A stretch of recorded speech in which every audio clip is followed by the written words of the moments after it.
नमस्कार, मी अजिंक्य राहण. आज मी थोड्या वेगळ्या विषयावर बोलणार आहे, पण तो विषय आपल्या सगळ्यांसाठी फार महत्वाचा आहे, म्हणजे शेतकरी.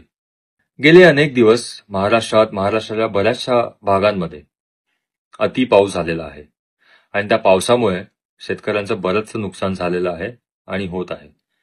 हे आपण सर्वांनी वाचलंच असेल आणि ऐकलंही असेल.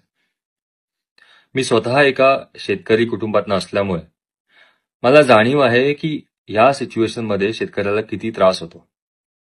वर्षानुवर्ष शेतकरी शेतामध्ये मेहनत करत असतो आणि जे काही आपल्याला आपल्या ताटात असतं, आपल्याला जेवायला मिळतं, हे शेतकऱ्याच्या मेहनतीमुळे.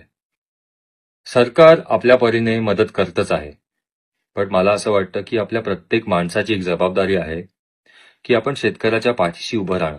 आपल्याकडनं जी काही मदत करता येईल, जो काही सपोर्ट करता येईल, तो नक्की करावा. माझ्या परीने, माझ्या बाजूने मी नक्कीच मदत करतोय. बट मला प्रत्येक माणसाला हेच सांगायचं आहे की या सिच्युएशनमध्ये आपणही आपल्याकडनं जी मदत करता येईल, जो सपोर्ट करता येईल शेतकऱ्याला, तो नक्की करावा. कारण हीच वेळ असते शेतकऱ्याला आपल्या सगळ्यांची गरज आहे. जसं मी सांगितलं की सरकार हे मदत करतच आहे, पण प्रत्येक माणूस जर शेतकऱ्याच्या पाठीशी उभा राहिला तर त्यांच्यासाठी खूप चांगलं होईल. कारण शेतकरी हा आपला बॅकबोन आहे. सो आज एवढाच मेसेज मला आपल्यापर्यंत पोहोचवायचा होता की जी काय मदत करता येईल, जो काय सपोर्ट करता येईल, तो नक्की करावा. थँक्यू.